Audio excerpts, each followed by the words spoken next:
կրկին ես Հայրապետ Հայրապետյանս այսօր կվարեմ այսօր Միացյալ Նահանգներում Thanksgiving-ն է, այսինքն շնորհակալություն հայտնելու օրն է, ընտանեկան օր, եւ առիթից օգտվելով ես ուզում եմ շնորհակալությունը իմ հայտնել իմ բոլոր հարազատներին, իմ ընտանիքի անդամներին, մեր բոլոր հայրենակիցներին եւ այն բոլոր մարդկանց, ովքեր որ դեռ պայքարում են, պայքարել են եւ պայքարի մեջ են եւ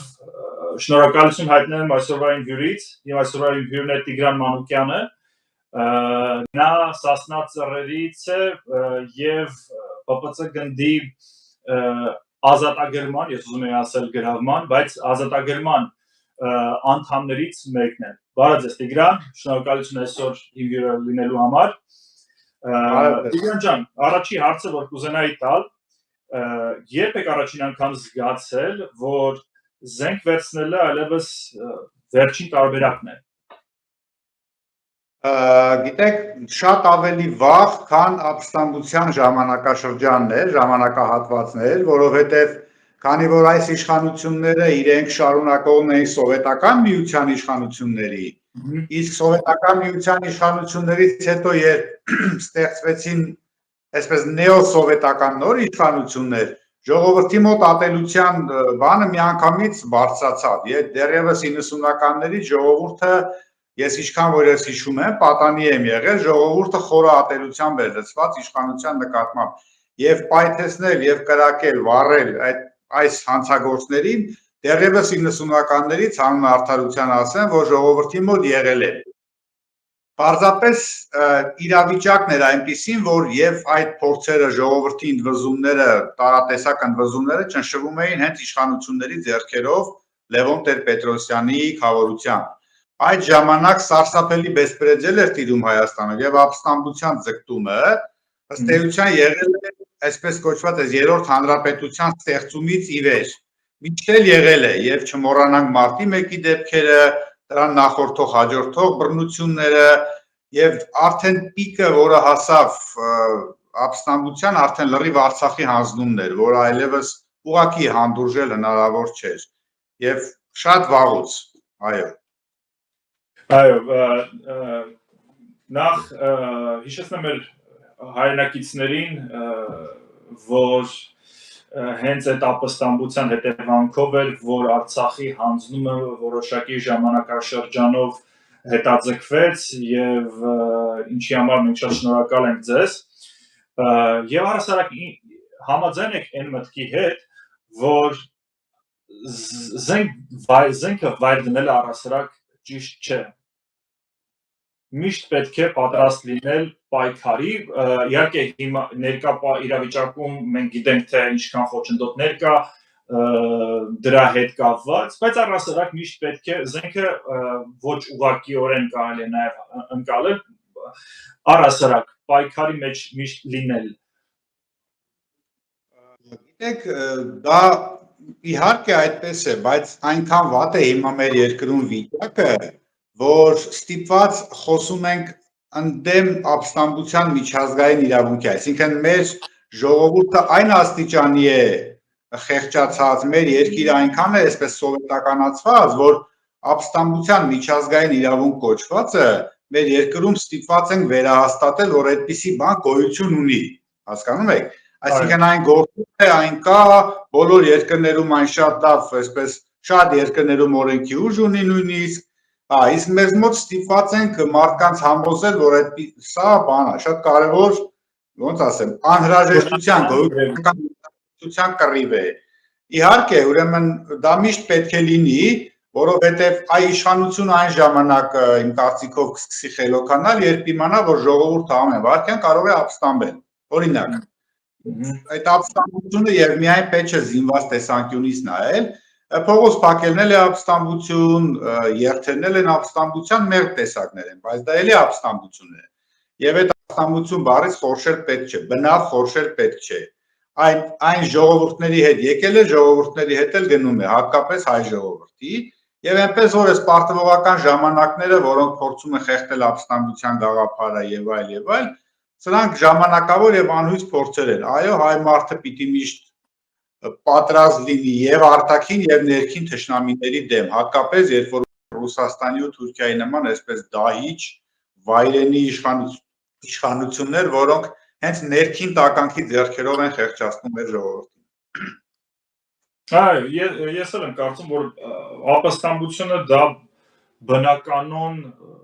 իրավունք է, բնությունից տրված ինքնապաշտպանական իրավունք է, որը որ ինչպես նշեցիք, դա մեր ժողովրդից մի տեսակ ոնց որ վերացրել են գիտակցաբար, որ չէ, դա չի կարելի, չէ, դա օրինական չի, բայց դա ամբողջովին միջազգային օրենքներին համապատասխանող երևույթ է։ Ինչ եք մտածում այն մասին, որ ոմանք ձեզ նման մարդկանց կոչում են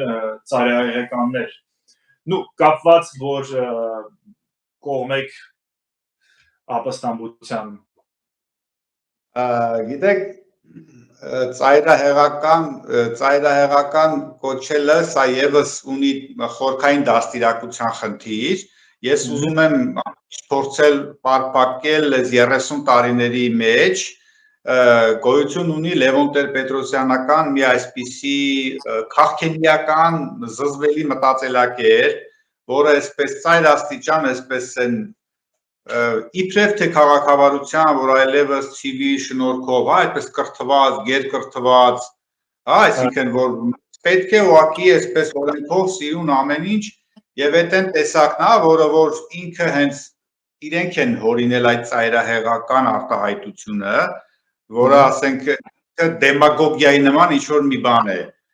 Իսկ այդ քանի որ ծայրահեղական բառն էլ ինքը այսօրվա մեր խեղճացած ժողովրդին մատուցում է, նա միանգամից դա այսպես սուր է ընկալում, քանի որ զգացական վիճակում է մեր ժողովուրդը։ Իսկ զգացմունքային ամբողջային մտածողության մեջ է եւ այդ ծայրահեղական արտահայտությունը շատ սուր է ընկալում եւ խուսափում է։ Իրականում, այսինքն դա հորինովի մի բառ է, էլի, որը որևէ ընդհանուր կապ չունի ապստամբության վեհ գաղափարի, մեծ գաղափարի հետ, ինքը այնքան խորքային առանցին հաղորդման արժանի մի խոսակցություն է ապստամբության վեհ գաղափարը, որի մասին հիմա մենք չենք կարող շատ այսպես մանրանալ։ Այնպես որ անհեթեթություն է դա ծայրահեղություն կոչելը, ուղղակի ծիծաղելի, մանավանդ հասկանալի է, որ այսօրվա իրավիճակը ստիպում է լինել ավելի կրավորական, լինել ավելի զգույշ, բայց ընդհանուր առմամբ վաղ թե ուշ ժողովուրդը ընդվզելու է ներքին թշնամու դեմ, վաղ թե ուշ, այսպես թե այնպես արտաքին թշնամին չի թողելու, որ ամեն ինչ այսպես հանդարտ ձևով գնա ու վերանա։ Այո, ծայրահեղականություն կարծում եմ դա նարատիվ է ժողովրդի մեջ մտված անընդհատ ինչ որ հերթական նարատիվն է, ինձ թվում է, որ տարածում են արժեզրկելու համար կարևորությունը իրերի։ Դուք ասացիք, որ վաղ թե ուշ ապստամբելու է ժողովուրդը։ Ես հիշեցի ձեր նախորդ հաղորդումներից եւ հարցազրույցներից մեկում մոտավորապես այսպեսի մեծ մի հնչեցրեցիք, որ մինչև Երևանում չզգան, այսպես իրենց կաշվի վրա Երևանում չզգան, իրենք ժողովուրդը ոտքի չի կանգնելու եւ չի ապստամբելու ու նաեւ կապեցիք միգուցե մի քանի նախադասություն հետո ասացիք, որ Ռուսաստանն էլ հարկավոր որ թուլանա այդ ամեն ինչը տեղի ունենալու համար, սակայն մենք տեսնում ենք, որ ոչ Ռուսաստանն է տվյալ պարագայում թուլանում, ինչքան էլ այո, թուլացել է, բայց այս պահի դրությամբ ուզում են տանել Ուկրաինային խաղաղեցնելու, հնազանդեցնելու ճանապարհով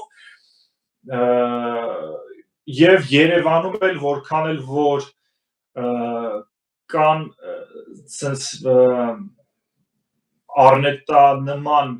քայլեր, որ ժողովրդին անընդհատ ուզում են զզվեցնել, որ ժողովուրդը թողնի գնա, ծառկետրելով որևէ պաժար տալով կամ զուտ ժողովրդին տենց նյարդերի վրա ազդելով եւ բավականին շատ թուրքանպաստ բաներ անելով, սակայն տեսնում ենք, որ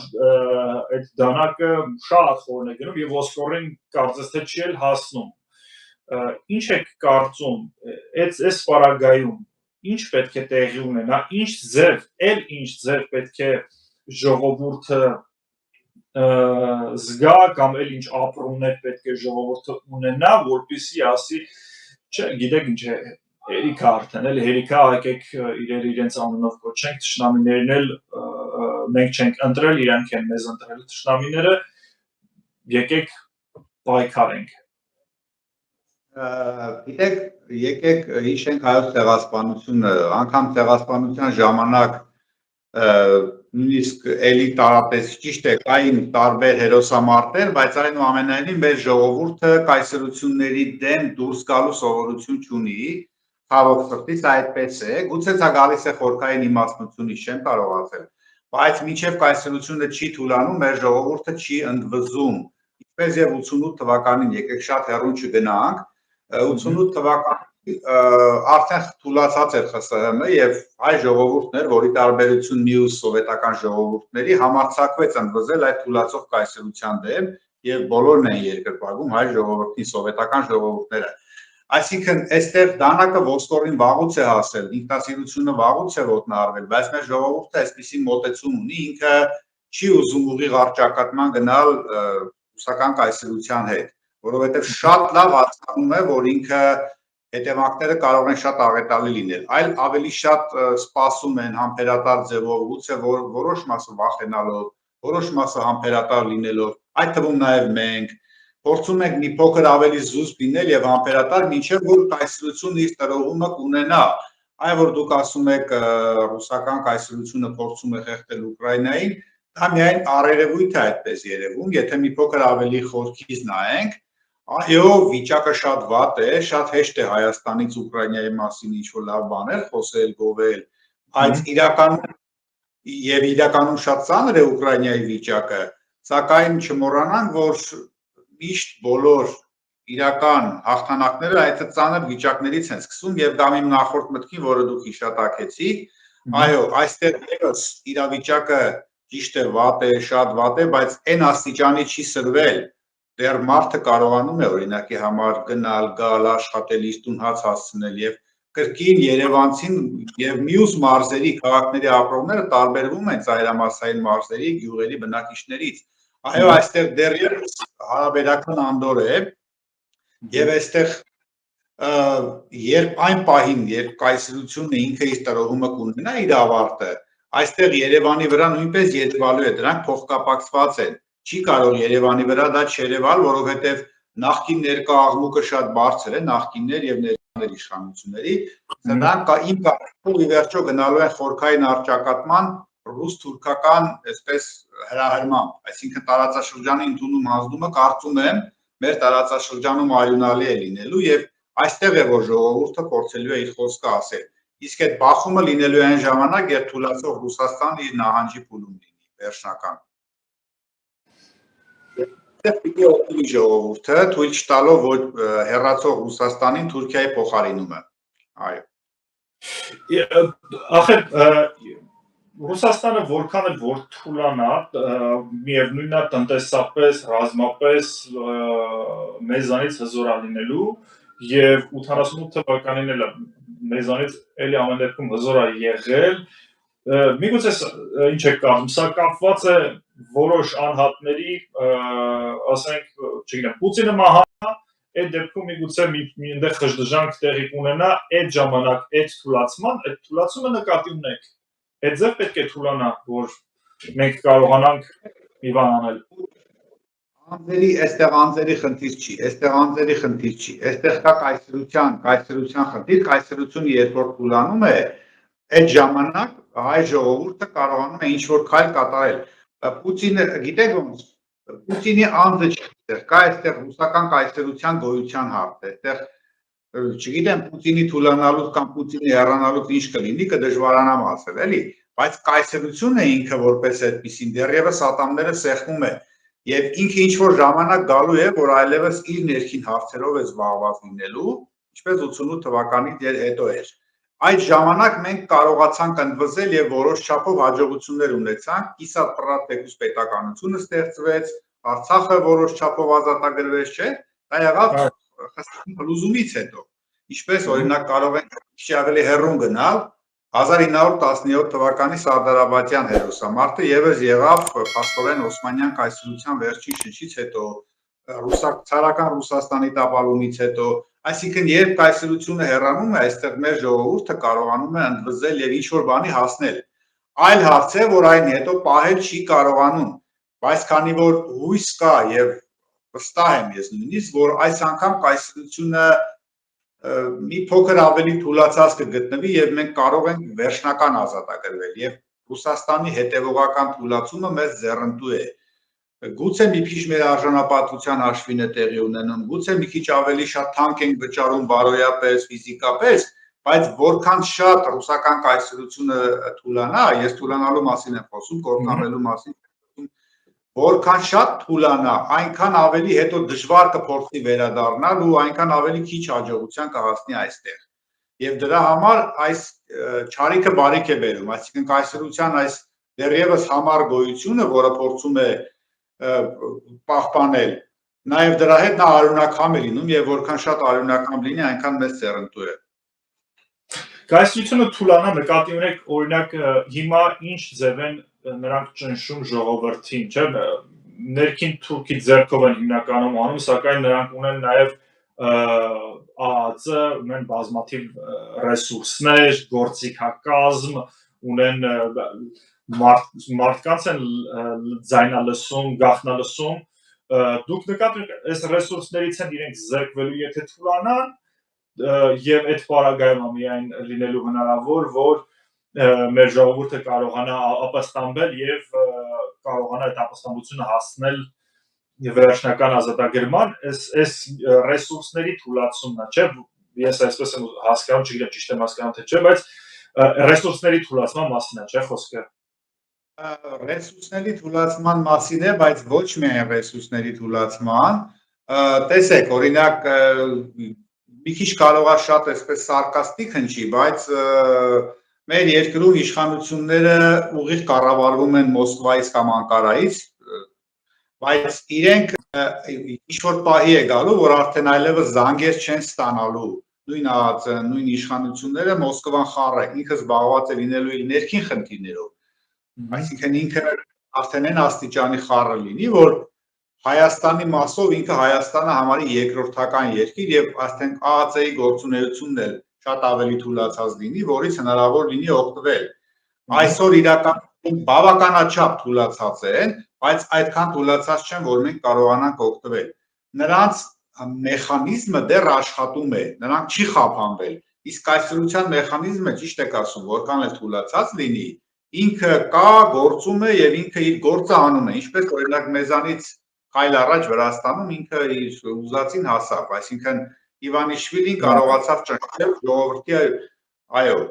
եւ այն դեպքում, երբ որ վրացիները կրկնում են քայլ առաջ էին մեզանից, այսինքն այստեղ կայսրության գործոնը դեռ կա, այո, դուք ճիշտ եք, ինքը դեռ կարողանում է սեղմել եւ ինքը կկարողանա այնքան ժամանակ, քանի ինքը իր ներսում հաշտ է։ Կապ չունի, ասենք իր ներսում խորքային ճեղքեր կան եւ այլ, բայց ինքը իր ներսում դեռ հաշտ է եւ կարողանում է պահել համակարգի գոյությունը եւ որն էլ բնականաբար մեզ խոչընդոտում է, խանգարում է։ Եվ այո, այստեղ համբերատարության գործոնը շատ կարեւոր է, որ ինքը այն աստիճանի խառը լինի, ժողովրդի լեզվով ասած, որ արդեն դու երկրորդական լինես իր համար, այն վստահությամբ, գուցե իր այդ ամբարտավան վստահությամբ, որ մի օր կվերադառնա եւ կթամբի քեզ։ Գուցե այդ հույսով ժամանակավոր հեռանա այստեղից։ Այդպիսի բան եղել է արդեն երկու անգամ եւ այդ ժամանակ է, որ մենք պիտի օգտվենք, ակնկալիքով, որ վերադարձը այլևս չի ստացվի նույն ձևով։ Դուք նշեցիք, որ հանձնում ընդունումը տեղի ունենում եւ նշեցիք, որ գալու է մի ժամանակներ, երբ նա ներքին գործերով է խառը լինելու եւ զանգեր տեղի չեն ունենալու եւ այդ ժամանակ է, որ կամ ժողովուրդը պետք է ընդվզի, վերցնի իր ճակատագիրը իր ձեռքը, կամ այդ ժամանակ շատ ավելի հավանական կլինի, որ ինքը ուղղակի այդ հեռախոսը փոխանցի Անկարային եւ այդ ժամանակ զանգերը ոչ թե կհնչեն Ռուսաստանից, այլ կհնչեն Անկարայից եւ այս պարագայում հիշեցի ձեր նախորդ հարցազրույցներից մեկում նշեցիք, որ այս պարագայում արդեն ժողովրդի մոտ կառաջանա մի այնպիսի ընդվզման ալիք, որ կսրբի այս թուրքերին կամ այս թուրքական գիծը եւ այս թուրքական ալիքը։ Կարծում եք, որ մեր ազգը ավելի հակված է կոպիտ ասած հպատակվելու ռուսներին, ռուսական կայսրությանը, քան թուրքական, եւ այդ պարագայում հնարավոր է, որ այդ հակաթուրքական ալիք բարձրանա եւ Սրբի ամեն ինչ տանի։ Այո, հենց թուրքերը, թուրքական կողմը շատ լավ դա հասկանում է եւ ինքը շատ դանդաղ է ներխուժում մեր մեջ, այսինքն ինքը դա չի անում նույն ձևով, ինչպես օրինակ արել է, դեռ չբացառենք, բայց հիմա փորձում է ավելի շատ թուրքացման քաղաքականություն տանել։ Ինքը շատ հիբրիդային, շատ դանդաղ ձևերով է ներխուժում մեր տարածաշրջան, եւ նրանք, ովքեր մի փոքր ուշադիր են, քաղաքականապես հասուն են, դա նկատում են գործարարների մասով, ապրանքների տեսանկյունից, թողնենք մի կողմ, որ թուրքական հագուստներ շատ են եղել դրանք եւ այլն, փոքր ավելի խորքային են նրանք փորձում արդեն ներխուժել, օրինակ աչքը սովորեցնել, մարդկանց աչքը սովորեցնում են թուրքական օրինակ ֆուրերի, մեքենաների, այսպես քարոզների մեջ, տարբեր մակարդակներում զրույցների, ենթատեքստերի մակարդակով փորձում են արդեն ժողովրդին կարծես թե սովորեցնել թուրքացման, ավելի վտանգավոր, ավելի սողացող ձևով են նրանք դա անում, քանի որ իրենք լավ գիտեն, որ պատմական հիշողությունը դեռ շատ թարմ է եւ հաստատ միանգամից չի ստացվի եւ այժմ դեռևս դանդաղ ձևով են փորձում անել։ Այսպեսին Ինչ եք կարծում, այս արագությունը իհարկե թշնամին հաշվարկներ ունի կամ պատկերացումներ ունի, թե ինչ արագությամբ սողոսկի մարդկանց մտքերը, մարդկանց հոգիները, թե ինչ արագությամբ մաքրի իր անունը մեզ մոտ իբրև թե մաքրի, չնայած ով որ իրեն մի փոքր հայ է համարում, ինքը երբեք չի ների թուրքին, ոչ է ռուսին, սակայն ինչ արագություն եք դուք տեսնում, ինչպես եք գնահատում նրանց ներխուժման արագությունը, օրինակ ես այնքան նրբություններ եմ նկատում, Թուրքիայում ինչ-որ ավտովթար տեղի ունեցավ, այս ինչ սենց մի հատ ինչ-որ անկապ թքած թե ինչ ընդ է տեղի ունեցավ, սենց ոնց որ կարեկցանք ուզենան առաջացնել մեր ժողովրդի մոտ, որ ընդեղ ասենք այս ինչ մի հատ վթար է տեղի ունեցել։ Չէի ուզենա ավելորդ լավատես Երևան, բայց հակաթուրքական տրամադրվածությունը որքան էլ առաջին հայացքից այդպես չի երևում, բայց խորքային առումով մեր ժողովուրդը հակաթուրքական է տրամադրված շատ։ Ինչքան էլ այդպես փորձում են ամեն գնով, այսպես տարբեր ինչ-որ բաներ անել, բայց մեր ժողովուրդը իր խորքի մեջ, երբ որ տեսնում եք, ինքը լավ հակաթուրքական է եւ շեկեք շատ հեռուն չգնանք, կապ չունի, չէ՞, 24 թվականի շարժումը ինչ ուղղություն ուներ, բայց կար հողերի հանձնում եւ այդ հակաթուրքական ալիք էր։ Այլ հարց է այդ ալիքը ճիշտ թամբվեց, սխալ թամբվեց, բայց ժողովուրդը կար հողային հարց, ինքը ցավոք սրտի քաղաքացին այնքան էլ 30 տարի այնպիսի վատ արժեքներ էր ստացել, որ Արցախի կորուստը այդքան ծանր չտարավ, այսպես ասած, բայց այ երբ որ հասարակ են Տավուշյան սահմանների, Շուրնուխին, Սյունիքում եւ այլ, այստեղ տեղի ունեցավ ընդվզում, ժողովուրդը փողոց դուրս եկավ։ Հիմա սխալ էր, ճիշտ էր, բայց ինքը հակաթուրքական ալիքի վրա դուրս եկավ։ Եվ այսինքն դա դեռ առաջի, դա դեռ ընդամենը վերնագիրն էր, որ ժողովուրդը ցույց տվեց։ Այսինքն խորքի մեջ բավականին վատ է տրամադրվածությունը թուրքական կողմի նկատմամբ, բավականին։ Բայց իրենց փորձերը շատ համառ են եւ շատ ավելի վտանգավոր եւ խորամանկ։ Սա այսպես Հայաստանում ապրողները հատկապես կնկատեն։ Այո, նրանց խորամանկությունը ուղղակի բարձր մակարդակի վրա է եւ վերջին հայաստանյան իրադարձություններից, որը որ եկեղեցական անցուդարձից եւ եպիսկոպոսները ինչ են քննարկել Փաշինյանի հետ, եթե տեղյակ եք,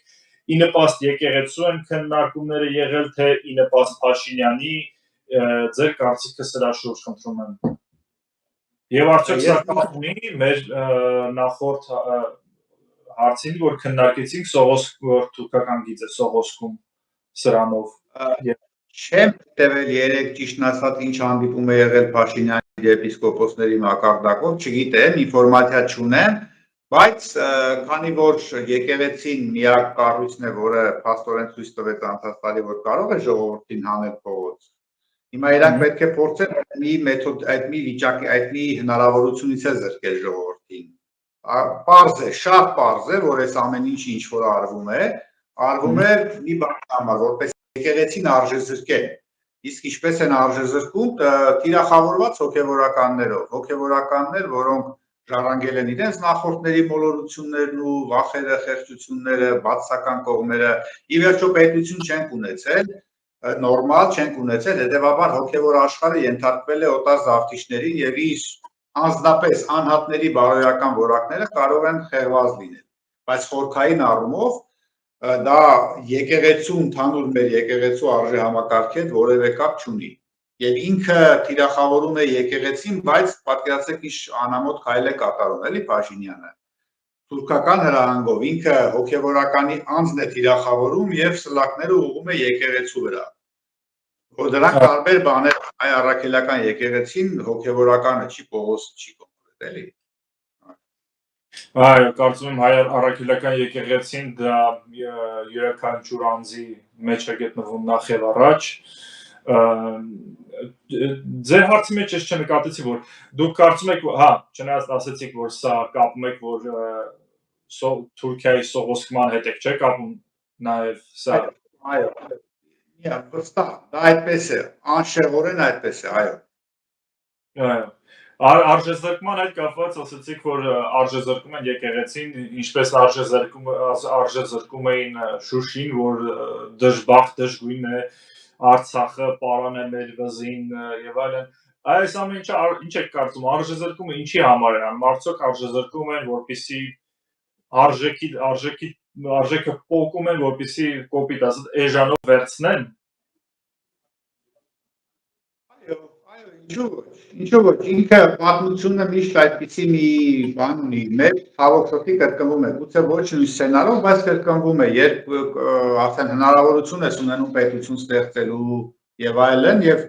արդեն կարող ենք, իսկ հիմա արդեն 21-րդ դարն է եւ տեխնոլոգիաների դարաշրջան է, իսկ մենք հայերս այդ առումով բավական այսպես պոտենցիալով ուժեղ ենք, հիմա իրենք պիտի ամեն ինչ անեն, որպեսզի ամբողջովին փորձեն քեզ մեզ, ամբողջովին փորձեն կտրել մեր ազգային արժեքներից եւ թուրքացնեն։ Այո, պետք է համարձակություն ունենանք խոստովանել, որ ուղիղ թուրքացման է տանում այս իշխանությունը։ Եվ տեսեք, այնքան խորամանկ, այո, տեսեք, ուրեմն այսպիսի փոքրիկ մեջբերում անեմ, ցույց են տալիս համասային մարզերում դպրոցներ են կառուցում, չէ՞։ Իսկ իրականում այդ մարզերում, այդ գյուղերում երեխաներ չեն ապրում, բայց այդտեղ դպրոց են կառուցում, համ գումար են լվանում, բայց համ ցույց են տալիս, որ գործ են անում, համ էլ բայց այդ գյուղը մարդ չի ապրում, պարզը չէ, որ այդ դպրոցը թուրքերի համար է սարքում։ Քիչ դավադրապաշտական ասում, բայց դա այդպես է։ Այո, տեսեք, այստեղ ժողովրդին են կերակրել, որ իբր դպրոց է կառուցում, բայց այդ դպրոցը սահմանամերձ է եւ մնացել է թշնամու համար են անում։ Իսկ ինչու ոչ ասֆալտապատումներն էլ թշնամու համար չանեն, օրինակի համար եմ ասում։ Այո, փորձում են հնարավորինս այսպես բարենորոգված Հայաստան տալ թշնամուն։ Սա հարցի մի կողմն է, կարող են թե չեն կարող։ Իհարկե, չեն կարող, կգնա ընդվզում, բայց իրենց նպատակը փորձենք հասկանալ։ Գուցե դժվար է սրան հավատալ, բայց իրավիճակը տրամաբանությունը հուշում է, որ այդ նպատակով է արվում։ Չէ, ես երբևէ անկեղծ ասած երբևէ նման կերպ չէի մտածել, բայց հիմա սենց մոտս լուսավորություն ոնց որ տեղի ունենա, ճիշտ է, ինձ համար հեշտ է հավատալ, քանի որ ոչ հեռու պատմությունից կարող ենք վերցնել, որ Արցախն էլ վերանորոգեցին, միլիարդներ ծախսեցին եւ ուղակի հանձնեցին, եւ ինչու՞ չէ, հիմա էլ նույն բանը կարա եւ տեղի ունենա, այդքան դպրոցներ, որ սարքում են, մանկապարտեզներ սարքում են։ Ես տեսել էի, որ որոշ բլոգերներ գնում ստուգում են տարբեր sense ալիքներ կա, գնում ստուգում են որակը եւ որակը ուղղակի ծայրահեղ վատ որակի է մեղմ ասած էլի այդ վերանորոգումների, նորակառույցների բայց երբևէ այդտեղ արդեն դադարել էի շարունակել մտածել այդ ուղղությամբ, բայց փողլվացման հետել էի մտածել, որ այո, միգուցե ամենայն հավանականությամբ փողնում, բայց որ վերանորոգում եմ, որպեսզի հանձնեն թշնամուն, ինչու՞ չէ դա էլ է միանշանակ սցենար համարում իրենց պարագա։ Բարի, դուք նշեցիք, որ հայկական պոտենցիալի մասին խոսեցիք, ինչ եք կարծում, մեր պոտենցիալը բավարար է, որպեսզի եթե աստղերը այնպես դասավորվեն, որ մենք ունենանք ազգային իշխանություն, մեր պոտենցիալը բավարար է, որպեսզի մենք մեր ուժերով, մեր գիտական, մեր սփյուռքյան ուժերով ոտքի կանգնենք ու մեր հողերը վերադարձնենք։ Ասած ես ինչքանով որ ես տեղյակ եմ, ինչքանով որ ես եմ հասկանում, հատկապես 21-րդ դարում երևի որևէ ժողովուրդ ինքնուրույն ձևով դժվար թե կարողանա, բայց եթե օրինակի համար ունենանք գործընկերներ, մի քիչ ավելի լավ գործընկերներ, կարող ենք, իսկ պոտենցիալը բավականին լավն է, եթե մի կողմ թողնենք ամեն ինչ, պոտենցիալը ժողովրդի պատրաստակամությունը բավականին լավն է, առողջ է, ժողովրդի խորքը բավականին առողջ է, այլ հարց է, որ այն չի երևում, այն քողարկում են տարատեսակ, ասենք զոմբիների, չգիտեմ, նախկին ներկաների, այս աղմուկը այնքան բարձր է, որ այդ որակները չի երևում, բայց առօրյա կյանքում բավականին լուրջ պոտենցիալ կա։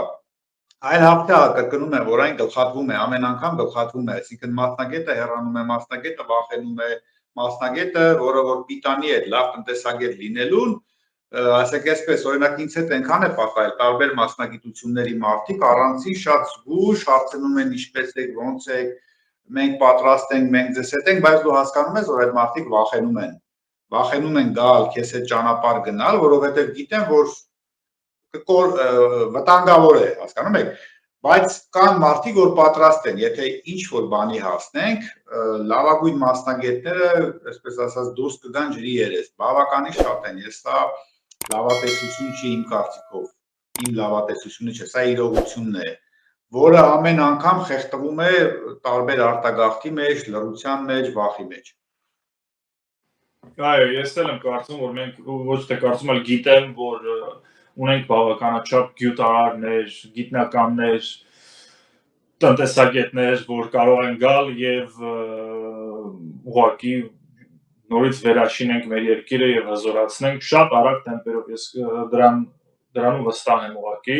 եւ նաեւ այո համաձայն եմ, որ ընդհանրապես անհրաժեշտություն չկա, որ միայնակ առաջ գնալու մեջ դրանում որևէ լավ բան չկա, ինչու՞ չէ, եթե կարող ենք համագործակցել նորմալ առողջ երկրների հետ եւ սա էլ է չէ մի մանիպուլյացիայի տեսակ, որ ասում են իբր թե դե մենք մենակ ենք, տարանջատում են, որ մենք մեզ մենակ զգանք, որ կարողանան մեզ իշխեն, որ իբր թե իրենք են որ կան եւ իրենք են միայն մեր ընտրությունը։ Ինչ եք կարծում, սա էլ է մի մանիպուլյացիայի տեսակ։ Այո, մարդը մարդով է մարդ, արդեն Պարուհ Սևակի խոսքն է, ինչպես մարդն է մարդով մարդ, այնպես էլ պետությունն է պետությունով պետություն, այսպես ասենք էլի, այսինքն դա ոչ թե ուրախանալու բան է, որ մենք մենակ ենք եւ մենք ինքներս, դա ուրախանալու բան չէ, դա խայտառակ պերճություն է եւ դու այնքան վատն ես, որ քո վրա նայող չկա, դա լավը լինելու չէ, թող մարդիկ հասկանան, որ այ մենք մենակ ենք, ոչ ոք մենք պիտի մենք վճռենք կամ մենք այնքան խեղճ ենք, որ չենք կարող երկուսն էլ խեղճության դրսևորումներ են, մեկը ագրեսիվ տեսքով, մեկը պասիվ։ Իրականում դու իսկ մի հատ հարց էլի, այսպես շատ ժամանակ ունենում եմ քաղաքացիական այսպես դիսկուսներ եւ զրույցի ընթացքում, երբ թեմա են բացում, ասում եմ, լավ, դու մենակ ես, բայց ես ուզում իմանաս ինչու ես մենակ, այ ընկեր։ Կարող է դու այնքան խեղճ ես, որ մենակ ես, բալի մի հատ ընտրածդ վարչապետին նայի, բա մի հատ հանդուրժածդ 30 տարվա Լևոնա Քոչարյանը սերժականներին նայի, բա ինչու պիտի մենակ չլինես։ Եթե քո վարչապետը կոնտրած, վարչապետը արկելի քաղաքացի գնում է եւ ասում է Արցախին վտանգ չի սպառնում քաղաքացիական հասարակության եւ հենց այդ օրը երեկոյան սկսում է գաղթ այնտեղից։ Այսինքն ակնհայտ բացահայտ հրապարակային դավաճանություն դու դրան հանդուրժում ես եւ ուզում ես մենակ չլինել։ Այսինքն այդպես է էլի, այդ մենակությունը երկու ձևով է, էլի կագեպեն դաստիարակել ժողովրդի մեջ այդ ռուսական, որ մենակությունը դա եւ հերոսություն է, վճռական մենակի հոգեբանություն։ Մի կողմն է, որ խեղճություն է, երկուսն էլ կործանարար են։ Դա ոչ անհատված հայտնվես այն կարգավիճակում, որ գնաց վճռական մենակի ինչպես Գարեգին Դժդերներ։ Բայց պետք է նաեւ հասկանալ, որ դա վերջնական հաղթանակ չի, դու բարոյական հաղթանակ կտանես, հերթական անգամ պատմությունը կդնի մի շատ այսպես հերոսական բան, որ էս էլ ա եղել 20, բայց դու պետականություն ես կորցնելու, հասկանում ես։ Ինչպես որ վրիժառությունը, ինչպես վրիժառությունը, որ ինչքան էլ լավ բան է, քաղցր բան է, բայց դա այն դեպքում է լրիվ արդարացված, երբ դու չունես պետություն, պետականություն, եւ արդեն միակ ելքը մնացել է ոչ թե իրավական ճանապարհով պատժել, այլ վրեժ լուծելը։ Այսինքն սա էլ խեղճության այդ արդեն վերջին հույսի քայլն է։ Պետք չի հասնել դրան։ Այո, պետությունը պետությունով է պետություն եւ լավ գործընկերներ են հարկավոր եւ որի համար մենք հենց այդ ջանքը թափում ենք։ Այստեղ նեղ սրտած ինչ է կանոն, ինչ արդյունք կա, ինչ օգուտ կա, ոչ ոք մեզ չի սիրում, դա խեղճություն է, որը իներցիայով գալիս է մարդկանց հետ, որը մենք մաքրում ենք։ Այսինքն վրեժխնդրությունը դուք կապում եք խեղճության հետ, եթե ես սխալ հասկացա։ Այսինքն համեցեք։ Նկատի չունեմ, որ դա վատ բան է, ուզում եմ ճիշտ հասկանաք։ Երբ որ մենք ունենում ենք նորմալ պետություն, արդեն իրավական ճանապարհով նրանք պատժվում են։ Հա, համաժողովրդական ցասումը ինչ կանի նրանց, դա արդեն Աստված առաջ, ես դրա սպասելիք ունեմ։ Բայց խոսքը վերաբերվում է վրիժառությանը։ Օրինակ, նայեք, երբ արդեն Սողոմոն Տերելյանը եւ մեր մյուս տղաները անցան վրիժառության, այդ ժամանակ այլևս չկար պետականություն եւ դա մնացել էր միակ պատիվը փրկելու ձևը, հույսը պահպանելու ձևը, չէ՞։ Բայց երբ որ պետություն է ստեղծում, արդեն մի քիչ ավելի դու կարողանում ես իրավական ճանապարհով պատասխանատվության ենթարկել։ Այսինքն վրիժառությունը դա այն դեպքում է պետք, երբ որ դու այլևս հույս չունես, որ դու ունենաս, որ դու ունես պետություն եւ կարող են այս մարդիկ պատժվել եւ որտեղ է լինի գտնես սատկացնել, դա հասկանալի է։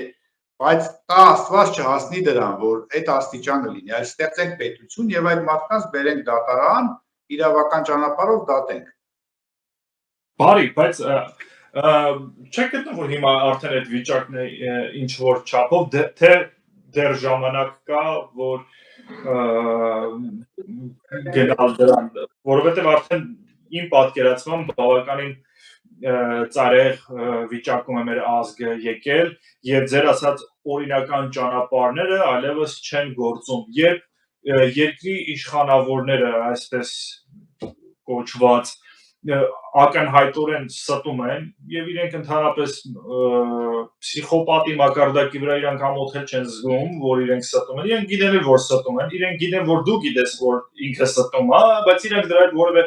ներքին կոնֆլիկտ չունեն, դա արդեն որևէ առողջ բանականության մասին չի խոսքը գնում, էլի։ Դուք ուզում եք կարծիք արտահայտել։ Որ ժողովուրդը ցասումով դուրս գա փողոց եւ ազատվի այս իշխանություններից, դա մեր զրույցի հետ կապ ունի, դա համաժողովրդական ընդվզում է, որը որ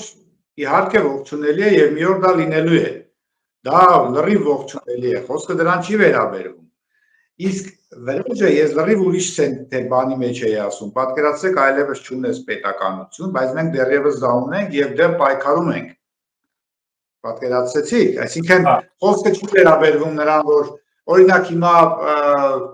վրիժառություն կարող է տեղի ունենալ քաղաքացիների մեջ, բայց անհատների մակարդակով չէ, դա պետք է ժողովրդի մակարդակով լինի։ Ժողովուրդը պետք է ընդվզի, ժողովուրդը պետք է ապստամբի եւ գուցե որոշ իշխանավորների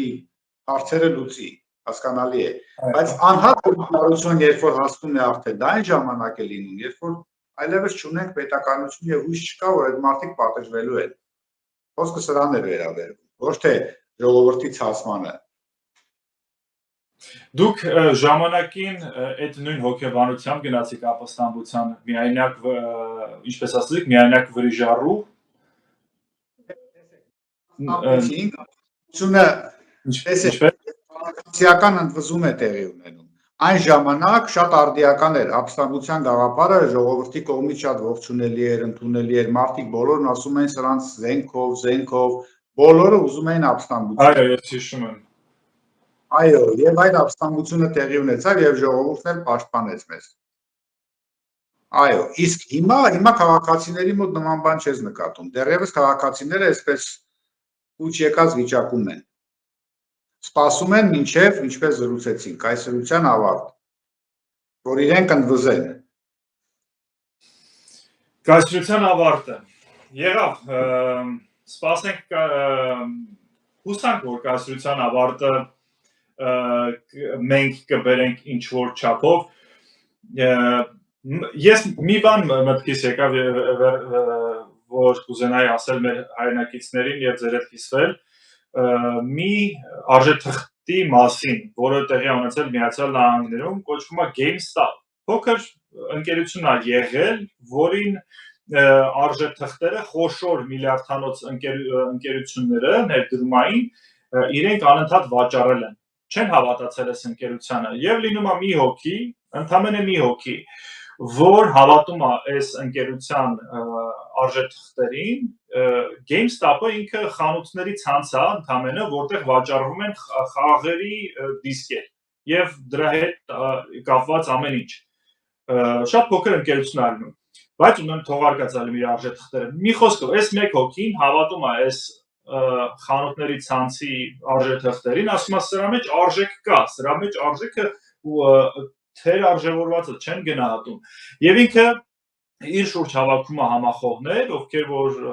գեյմերներ են լինում, խաղեր սիրողներ եւ այլ երիտասարդներ են լինում։ Եվ իրենք այնքան ամուր են պահում այդ արժեթղթերը եւ չեն վաճառում, որ դոմինոյի հակառակ էֆեկտով միլիարդանոց խոշոր ընկերությունները, բազմամիլիարդանոց ներդրումային ընկերությունները տապալվում են ուղղակի հակառակ շատ փոքր դոմինոյի քարով, հնարավոր է որ շատ մեծ տոննանոց դոմինոյի քար ուղղակի տապալել։ Այս էլ մեր հարգելի հայրենակիցներին կուզենայի ասել այս փաստը, որը տեղի ունեցել մի քանի տարի առաջ, կարող եք ստուգել եւ դրա հետ կապված շատ հրաշալի կինո էլ կա։ Շնորհակալություն ձեզ։ Այսօր շատ հետաքրքիր էր, անչափ հաճելի էր ձեզ հետ ծանոթանալ։ Հուսով եմ մենք դեռ կհանդիպենք, կշփվենք եւ տա Աստված, որ մեր պատկերացումները իրագործվեն ավելին, քան մենք պատկերացնում ենք։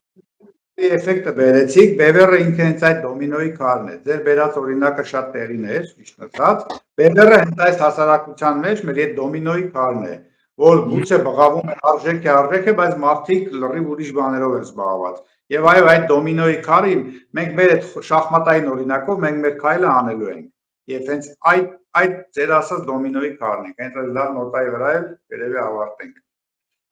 Շնորհակալություն, ձեզ լավ օր։ Ձեզ էլ ես էլ շնորհակալ եմ։